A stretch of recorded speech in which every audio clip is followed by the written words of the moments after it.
encourage you to get a Bible and turn to Luke chapter 7. I want to begin a 4-lesson series on Luke chapter 7. And the first segment of that is found in verses 1 to 10. And here is a story of a man who made Jesus marvel. Luke 7, 1 to 10. And so let's read verses 1 to 10, and then we'll look at the parallel account.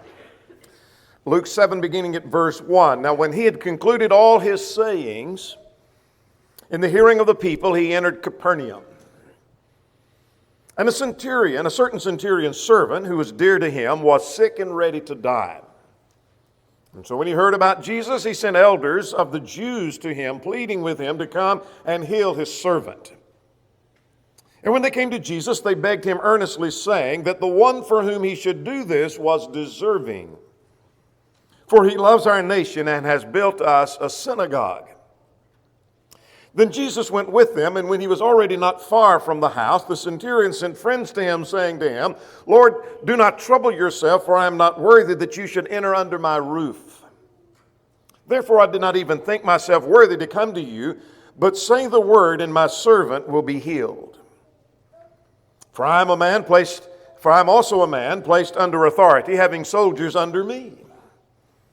And I say to one, go, and he goes, and to another, come, and he comes, and to my servant, do this, and he does it. When Jesus heard these things, he marveled at him, and turned around and said to the crowd that followed him, I say to you, I have not found such great faith, not even in Israel. And those who were sent returning to the house found the servant well who had been sick.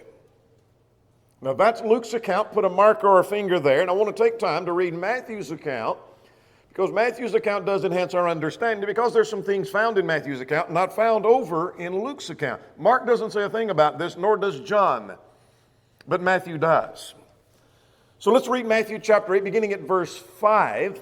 Get that story, and then we'll come back to Luke 7 for our lesson this morning.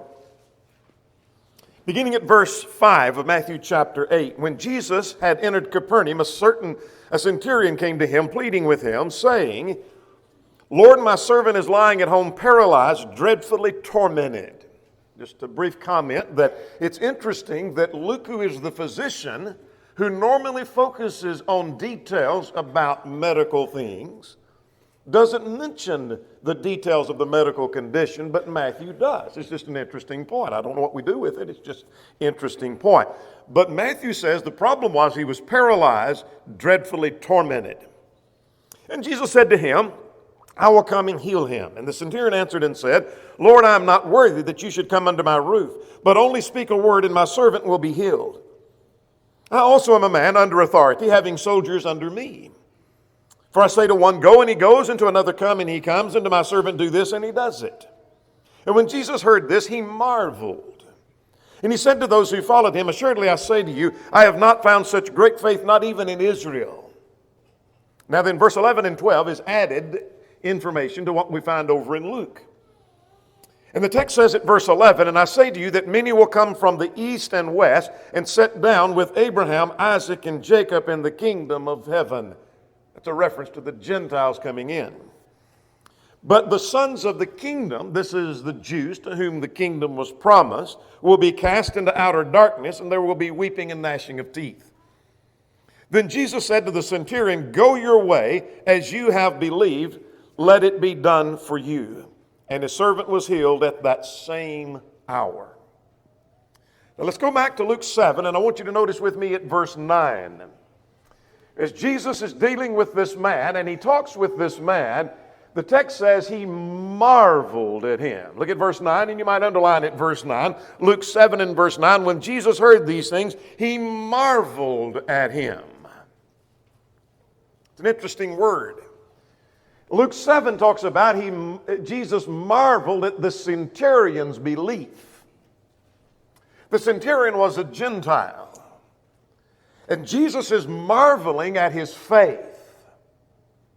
Again, verse 9 says, when he heard these things, he marveled at him. And Jesus then commented, I've not found such great faith, not even in Israel, the kind of faith this man has. But you might turn over to Mark 6, not a parallel account, but parallel phrase. Mark 6 and verse 6, at Nazareth, the very place where Jesus was raised, the very place that should have accepted him, a place of the Jews, Jesus marveled, same word, at their unbelief. On one occasion, Jesus sees a man's faith and he marvels at his faith. On another occasion, he sees unbelief and he marvels at that. That's not surprising.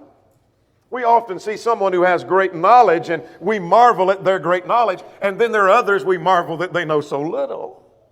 Just as kind of a parallel to that. So here are some, because of their lack of faith, Jesus marvels at them, and then someone else, he marvels at the great faith they have. The New International translates that he was amazed at his faith. Jesus looked at this man and he marveled at him. He was amazed at him. Bedag says he was astonished at this. He looks at this man and he's astonished. It's a wonder as he looks at this man and the kind of faith that he had. And what Jesus sees as a man is different. This man stood out. And so let's talk about the man who made Jesus marvel. In our next study, we'll pick up at verse 11 and go to the next segment and talk about another principle that we learn here. But let's talk about the man who made Jesus marvel. What is it about this man that was so marvelous? Well, obviously it was his faith, and we'll come to that in a moment. That'll be one of our major points. But let's list a number of things we see about this man that makes him such a marvel, such an amazing character we see. First of all, I want you to notice this. The man who made Jesus marvel was a man of power who was yet interested in spiritual things. He was a man of power who was interested in spiritual things. This man, according to verse 2 of our text, was a centurion. He's not an ordinary man. He was a commander. He had power. He had authority. He was a commander of 100 men. And so he said, I have a man of authority. In fact, he later said, I can say to a man, do this, and he does it. And I say to a man, come, and he comes. He understood authority. More about that in a moment. But I'm trying to emphasize he's not an ordinary man. He's a man of power. In fact, at verse 8, he commanded respect and obedience. He was the kind of man that he said himself, all I have to do is say go, and one goes. I say come, and one comes. I say to someone else, you do this, and he does it. I just issue commands, and the people snap to. He said, I understand authority. Here's a man of power. Here is a man of authority. And yet he was interested in and he needed the Lord. Look at verse 3. When he heard about Jesus, he sent the elders of the Jews pleading with him to come and heal his servant. This was something he didn't have the power to do. This was not something he could command someone else to do. This is something he had to depend upon Jesus for.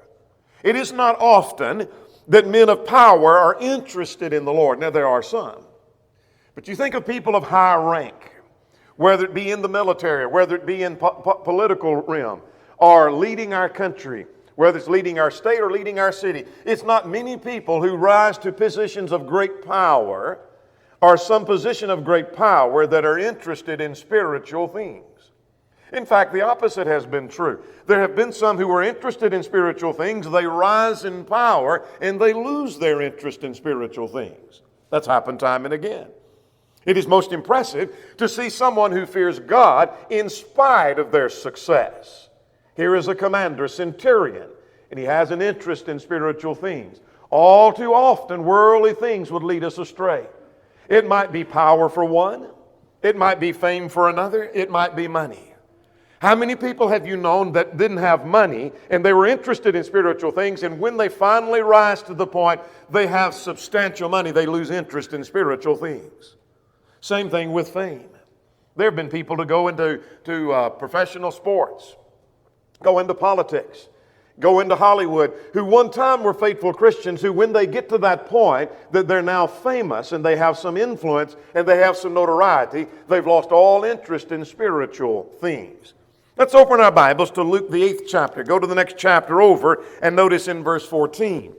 Self-importance, or inflated with self-importance, or this feeling of self-importance, which often comes with power and fame and money, causes one maybe to think they have no need for the Lord. Look at Luke chapter 8 and verse 14. In the explanation of the parable of the sower, some seed that fell among the thorns And that represented those who, when they heard, they're choked by the cares and the riches and the pleasure of life.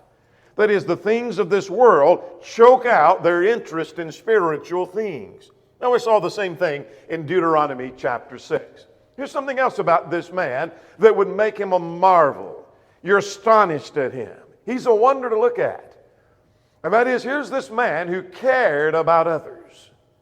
Here's a man that cared about others. First of all, I noticed he cared about a servant or a slave. In fact, we're introduced to that at verse 2. So go back to our text at Luke chapter 7 and notice at verse 2 that a certain centurion's servant was sick and ready to die. Look at verse 3. When he heard about Jesus, he sent elders of the Jews pleading for him to come and heal his servant.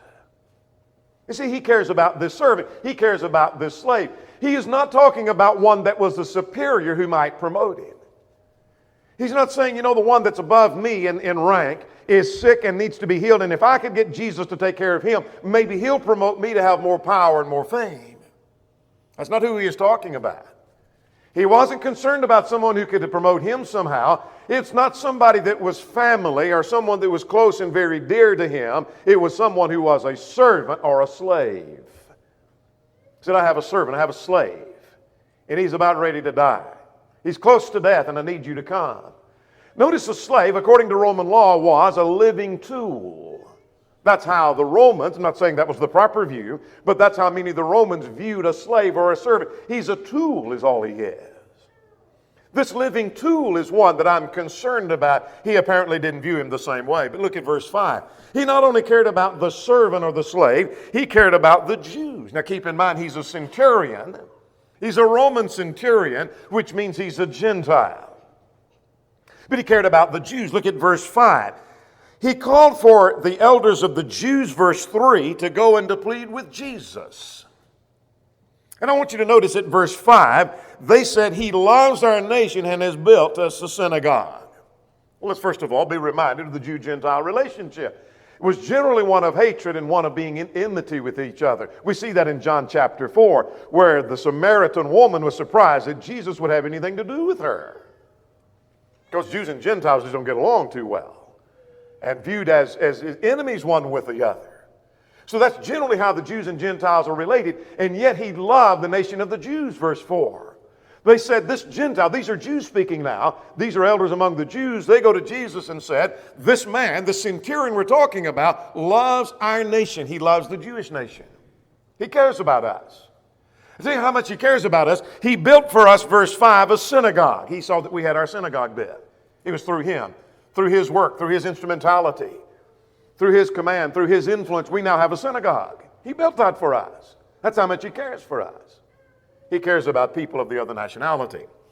Now I want you to notice that what we learned from that is that we should care about others too. Let's look at some passages we know well. Keep your finger at Mark or Luke chapter 7. Let's go to some other passages in the New Testament. We all know well Matthew chapter 7. In the Sermon on the Mount, as you're turning to Matthew 7 and verse 12, Jesus is talking about how the relationship in the kingdom has to do with our relationship to God, chapter 6. But our relationship in the kingdom has to do with our relationship to fellow man as well, chapter 7 of Matthew. And in that context, he says at verse 12, whatever you want men to do to you, do even so to them, for this is the law and the prophets. You treat others the way you want to be treated.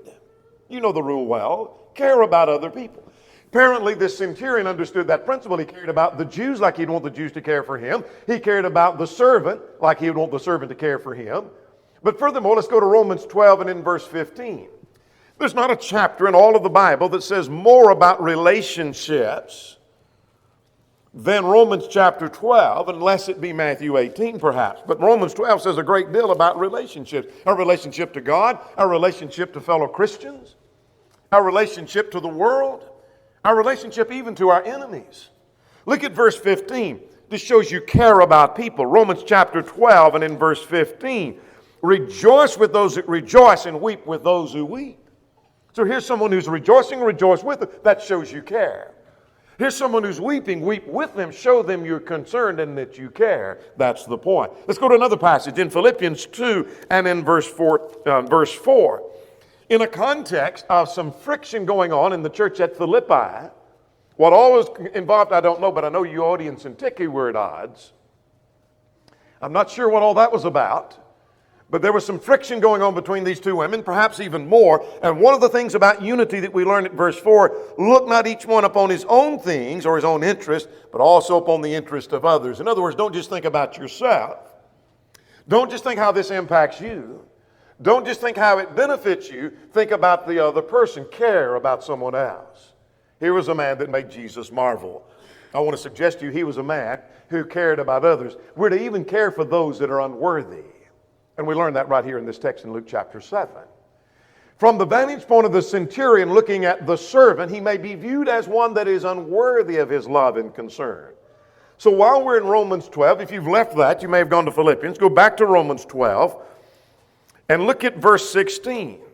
Our care and our concern for others should be even for those that may seem unworthy of our care. Look at verse 16. Be of the same mind to one another. Do not set your mind on high things. Now stop there for a moment.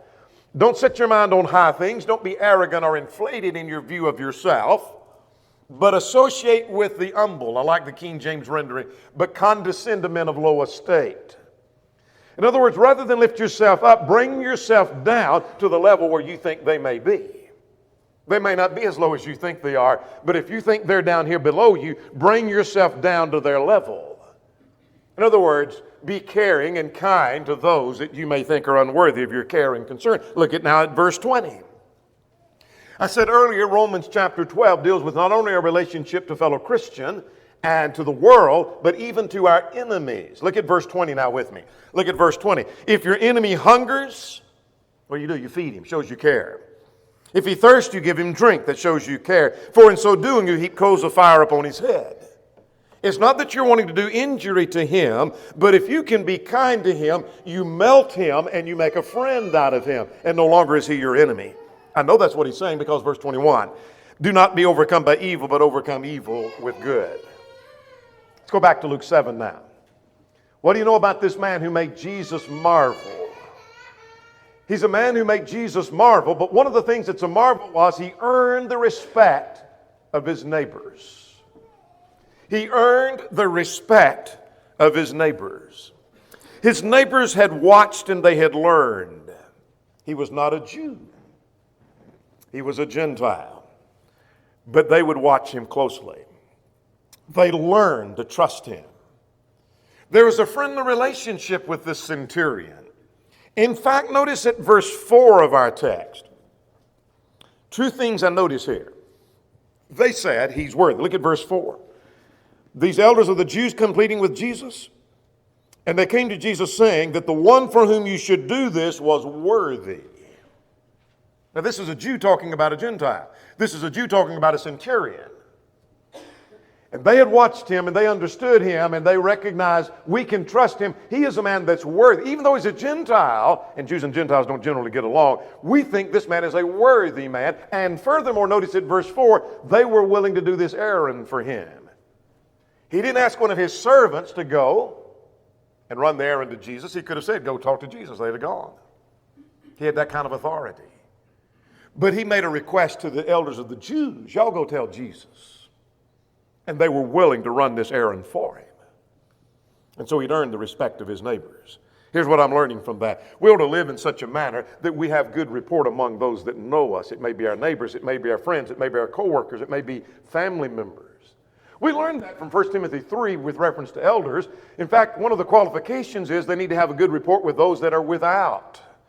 That is, those that know them in the community, those that know who they are, they have a good thing to say about them. They have a good reputation. They would say, oh, he's worthy. We'll do errands for him because we think he's a man that is the kind of man that is qualified for the job. Look at 1 Timothy chapter 4 and in verse 12. Paul writes to young Timothy telling him that you need to live in such a manner that you'll be an influence in your teaching. How so? Let's see what he says at verse 12. He said, let no one despise your youth. What does that mean? Well, people will despise your youth. That's not what he's saying. They may look down upon you because you're young, but make sure they don't have a reason for doing that. Let no one despise your youth, but rather be an example of the believer in conduct, in love, and in spirit, and in faith, and in purity. Even though, young Timothy, you're young, you live the kind of example that others have good report about you. They don't look at you and say, you know what, he's young and inexperienced, or she's young and inexperienced. They're foolish in their behavior. Make sure that they're saying, you know what, they're a good example of love. They're a good example of faith. They're a good example in teaching. They're the kind of person that's a good imitation, something good to imitate. Look furthermore at Acts chapter 2, or 10 and in verse 2. Even though Cornelius was a Gentile, and at this point he was not yet a Christian, I want you to notice verse 2 says, he was a devout man, one that feared God, with all of his household, and gave alms generously to the people. In other words, he was a good man. And notice at verse 22, he was a just man and fears God and had a good reputation among all the nation of the Jews. That's interesting. Just like a centurion of Luke chapter 7. That even though he was a Gentile, he had a good reputation among the Jews. The Jews had a good report about him. You see, you may be the only Bible some people read. You ever look at someone and think, I wish they'd read the Bible. I wish they had some understanding of the Christian life. I wish someone would sit down and teach them the Bible. The only way to teach some folks may be the example that you set. What are they reading? What are they learning about Christianity? What kind of assessment are they making about Christianity? They may never sit down and read their Bible. They may never let you sit down and teach them the Bible. You may think, if I could just sit down and teach them, if I could just show them how to live, they would be better. They may never let you do that, but they may be watching your every move. What are they seeing? Are they seeing emphasis on the importance of spirituality? Are they seeing an emphasis to the Word and what the Bible teaches? Are they seeing emphasis to my opinion versus the Scriptures, or the Scriptures versus my opinion? What are they seeing in your life? You see, this centurion was watched closely. He was a man who made Jesus marvel. But here's something else. He was an humble man. He was an humble man. This man made Jesus marvel. Jesus looked at him and he was astonished. But one of the things is his humility. Now, that wasn't the thing that really made Jesus marvel as much, but he was an humble man. What do we know about his humility? Look at verse 6 and 7. He viewed himself as unworthy. In other words, keep in mind, this is a man of power, a man of authority. He said himself, I could say to one, go, and he goes, and one, come, and he comes, and one, do this, and he does it. I'm a man of power and authority, he said. He said that himself. So he didn't come to Jesus and said, I'm worthy because I'm a man of some authority. I think I deserve for you to come to me. He viewed himself as unworthy. Look beginning at verse 6. Luke chapter 7, beginning at verse 6. And then Jesus went with them, and he was already not far from the house. The centurion sent friends. Matthew says he came to him. I take it that he came to him through the friends. That is, he sent the friends. And he said to him, Lord, do not trouble yourself, for I'm not worthy that you should come under my roof. In other words, it's a bother and a trouble to you for you to even come to me, because I'm not worthy for you to come under my roof. Therefore, I do not even think myself worthy to come to you. I didn't think I was worthy to come, so I sent messengers to you. I sent Jews to you. And then when you got closer, I sent my friends. But you say the word, and your servant will be healed. He viewed himself as unworthy. I see deep humility. Here's a man that let God and others esteem him and not himself. Here's what he said about himself. Others said he's worthy. Go back to verse 3. Verse 4, excuse me. They said, these Jews who came to him said, the one for whom you should do this is worthy. His view of himself was, I'm not worthy that you should even come under my roof. They said he's worthy. He said, I'm not worthy. And I want you to notice what God said about him. I've not seen so great faith, not even in Israel. You say, what's the point? Here's the point is, he let God and others praise him rather than praising himself. Have you ever been around people who constantly are heaping praise on themselves of how good they are, how important they are, how beneficial they are, and it seems as if they don't heap their own praise, they're afraid they're not going to get any praise at all. Here was a man who didn't talk about how great my faith is, how strong my faith is. He let someone else say that about him. He didn't say, here's how worthy I am. He let someone else say that about him. That tells us something of his humility. Now let's make some application to us. Let's turn back to Romans 12. Obviously, we're going to go there because it deals with relationships. Go to Romans chapter 12. We ought to be humble people. The idea of being humble is bring yourself down to the ground. Bring yourself down to the ground. Look at verse 3. For I say through the grace given to me, to everyone, not to think of himself more highly than he ought to think. What does he mean? That means then I need to just have this low self-esteem. No, he tells us, no, don't go the opposite direction. Look at the end of verse 3. But to think soberly, as God has dealt to every man the measure of faith. Think of yourself commensurate with what you really are and the abilities that you have, which are in the context, by the way. So don't lift yourself up as greater than what you are, but do think of yourself commensurate with the abilities that you have. God expects us to be humble. Go to verse 16. We've already looked at verse 16 earlier.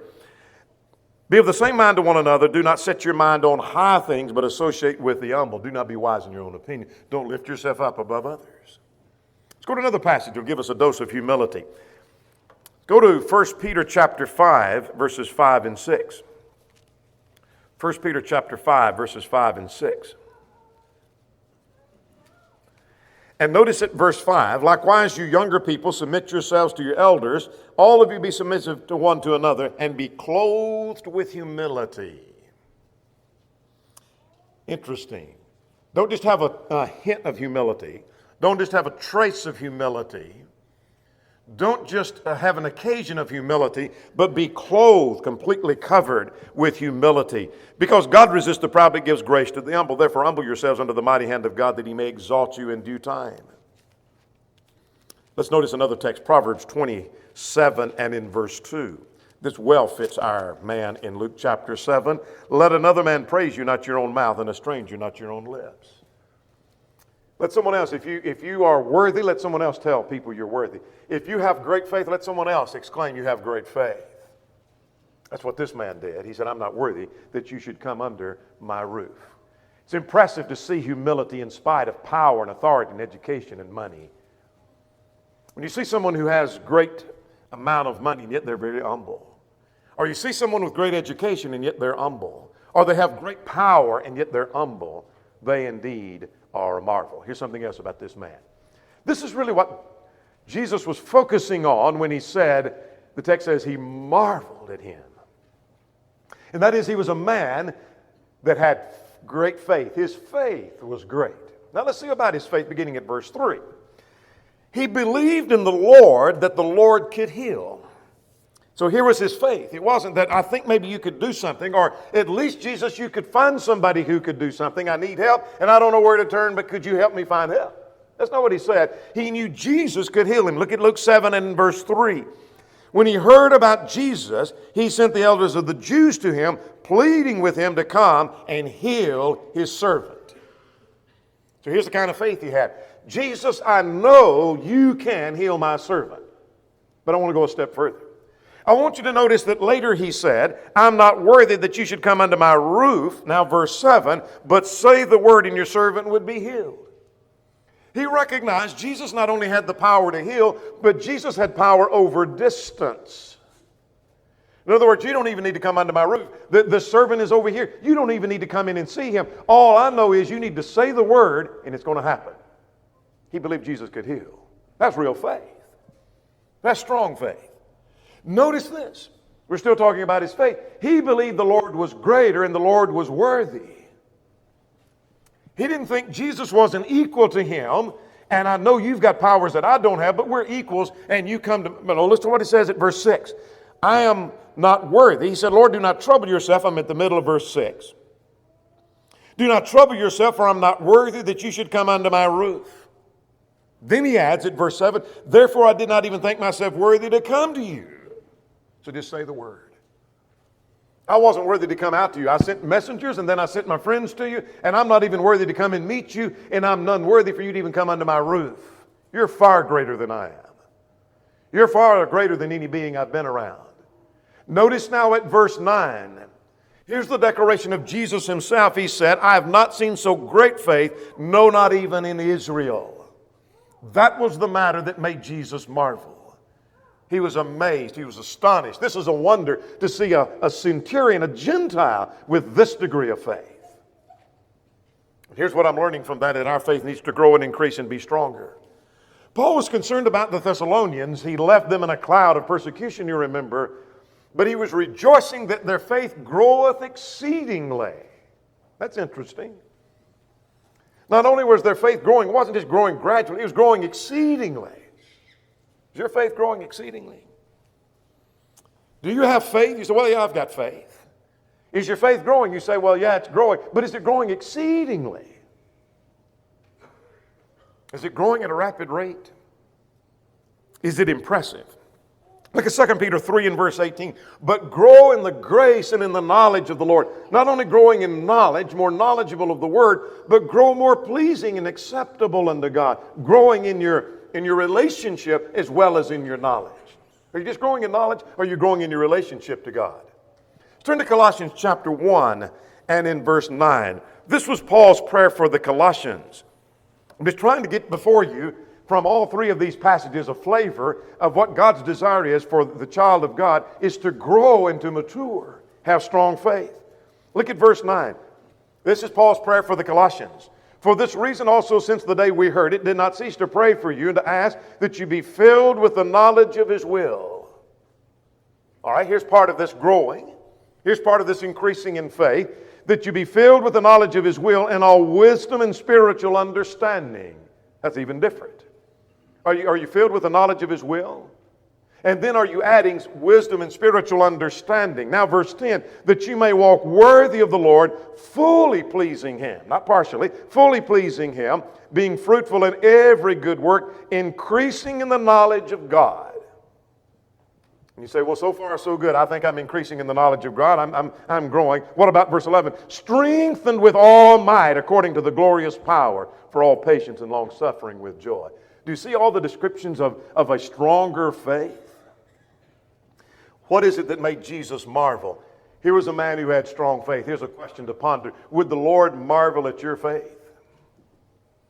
If you came face to face with Jesus, or you even sent a messenger to Jesus, would Jesus send back the word, or would He say to all those around, I've not seen so great faith, not like this person had? Would He marvel at your faith? Would He marvel at your unbelief, like Mark 6? Would He say, well, you have faith, but I've seen greater. I've seen a lot greater faith than what you've got. Would He look at your faith and say, your faith needs to grow, it needs to mature, it's not what it ought to be? Or would Jesus marvel? Would He be astonished, amazed at your faith? Here's a man who made Jesus marvel. Here's something else. And I want to suggest to you that one of the things that makes Him marvelous is the fact that He respected the power and the authority of Jesus. He respected the power and the authority of Jesus. Let's go back to verses 6 and 7. He stood in awe of the power of Jesus. Go back to Luke chapter 7 and look at verse 6. That He said, while He was yet a little ways off from the house, He sent friends to Him saying, I'm not worthy. Don't even trouble yourself. I'm not worthy. You should come under my roof. He stood in awe of His power. Look again at verse 7. He said, I did not even think myself worthy to come to you. You just say the word. I'm going to paraphrase. He just said, from where you are, you can just speak the word and He's going to be healed. You don't even have to come in. I know that. He stood in awe of His power. He knew the power of the Word of God. He recognized Jesus for who He is and recognized the power of His Word. Look again at verse 7. Just say a word and the servant be healed. Here's how I know, he said. Look at verse 8 now. Because I understand authority. See, I'm a centurion. And being a centurion, there are those who command 1,000 men. They're above me. And they give me commands. But I'm a centurion. I'm a man of over 100. And I give commands to others. So I receive commands and I give commands. There's those who have authority over me and I have authority over others. I understand authority, verse 8. Here's how I know it works. When a man in authority says go and someone goes, and he says come and someone comes, and I say do this and they do it, I know how authority works. And I know you have authority, verse 8 is saying, so all you need to do, verse 7, is say the word and the boy will be healed. We must recognize that same power and authority. We need to be impressed as this man was impressed. So we need to recognize all things are possible with God. We need to recognize nothing is impossible with God. Luke chapter 1 and verse 37. We need to recognize God is the Almighty. Abraham was told He is the Almighty. Genesis 17 in verse 1. Revelation 4 declares Him as the Almighty God. He is the all-powerful God. And the power is found in His Word. And you say, well, I know that. Well, here's what we mean by that. The same God who had the power to say, let there be light, and suddenly there was light, is the same God on this occasion who says, let him be healed, and he was healed at a distance. That's the same God. That's the same God who made the promise, I will never leave you nor forsake you. That's the same God. The same one that said, let there be light, and there was light. There's power in that word. There's power in the word that says, I will never leave you nor forsake you. There's power in that. And in fact, in anything He says. It's the same God that uttered the same words by which we're saved. The gospel by which we're saved. The gospel is the power of God unto salvation. Romans 1 and in verse 16. And any promise that may be given in the Word, any command that may be issued, any promise or assurance that may be given, it was given by that same God. We need to recognize the power of the Word. Here was a man, Luke chapter 7, 1 through 10, who made Jesus marvel. He made Jesus marvel. What is it about this man? He was a man of power who was interested in the spiritual. He was a man that cared about other people. He was a man that earned the respect of his neighbors. He was a man that was humble. He was a man who had great faith. And he was a man who respected the power and the authority of Jesus. Would Jesus marvel at you?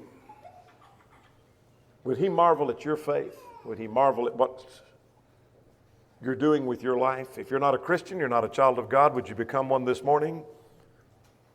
And then Jesus would marvel at your obedience. Would you become obedient even this morning? Would you come believing that Jesus is the Christ, the Son of the living God? Would you repent of your sins, acknowledge your faith, and be buried in the waters of baptism for the remission of sins? If you're subject in any way, would you come all together? We stand and while we sing.